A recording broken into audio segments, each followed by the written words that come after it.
ओम शांति। 18 मई 2025 की मुरली से विशेष पॉइंट।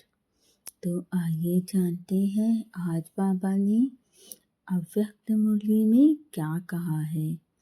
पहला पॉइंट है, मास्टर ज्ञान सूर्य बन, अनुभूति की किरणें फैलाओ, विधाता बनो, तपस्वी बनो।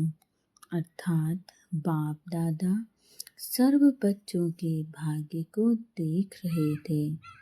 कितना बड़ा भाग्य, जितने ही होलीएस्ट हैं उतने ही हाईएस्ट भी हैं।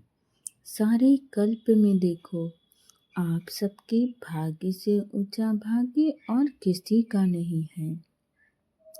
जानते हो ना आपका भाग्य कितना ऊंचा है। वर्तमान समय में भी परमात्म पालना, परमात्म पढ़ाई और परमात्म वरदानों से पल रहे हो। स्वयं निराकार परमात्मा आकर के हम बच्चों को पढ़ा रहा है। भविष्य में भी विश्व के राज्य अधिकारी बनते हो, बनना ही है, निश्चित ही है। बाद में भी जब पूज्य बनते हो तो आप श्रेष्ठ आत्माओं जैसी पूजा विधि पूर्वक और किसी की भी नहीं होती है। तो वर्तमान, भविष्य और पूज्य स्वरूप में हाईएस्ट अर्थात ऊंचते ऊंच हैं। आपके जड़ चित्र, उन्हीं की भी हर कर्म की पूजा होती है। अनेक धर्म पिता महान आत्माएं हुए हैं, लेकिन ऐसी विधि पूर्वक पूजा आप ऊंचते ऊंच परमात्म बच्चे की ही होती है।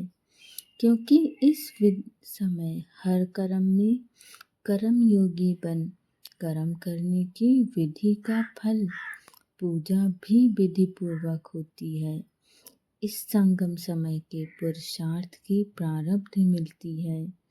तो ऊंचे ते ऊंचे भगवान आप बच्चों को भी ऊंचे ते ऊंची प्राप्ति करवा रहे हैं।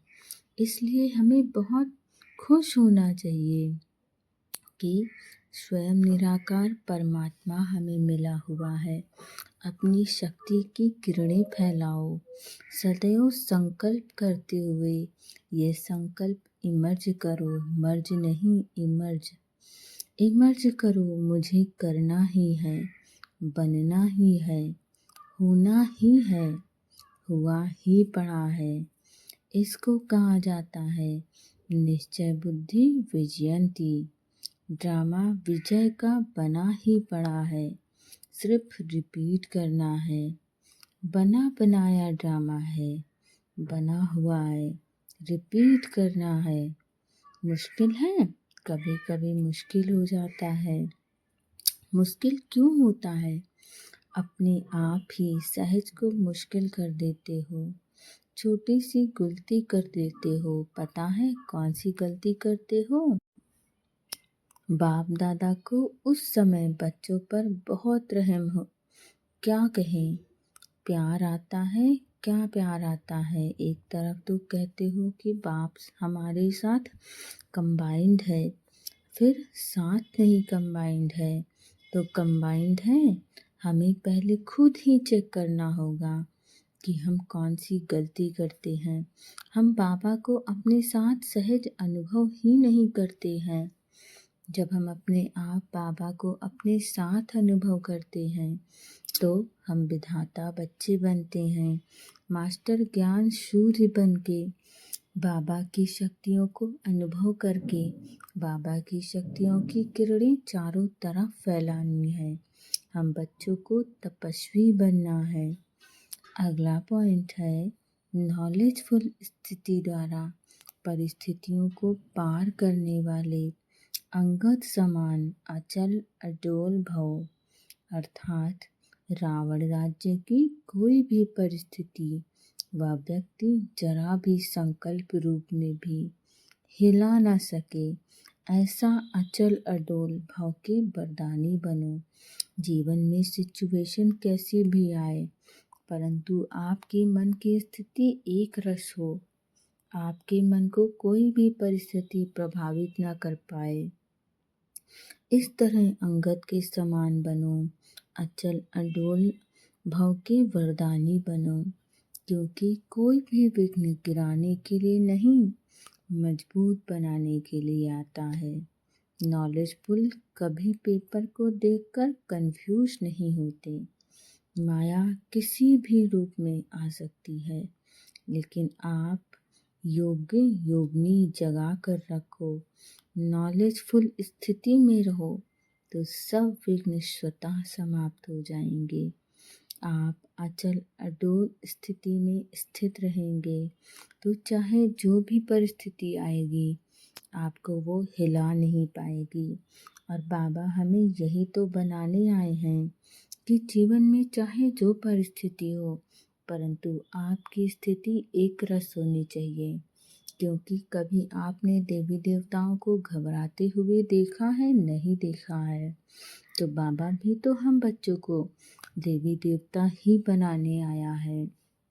तो यदि देवी देवता नहीं घबराते तो हम बच्चे कैसे घबरा सकते हैं।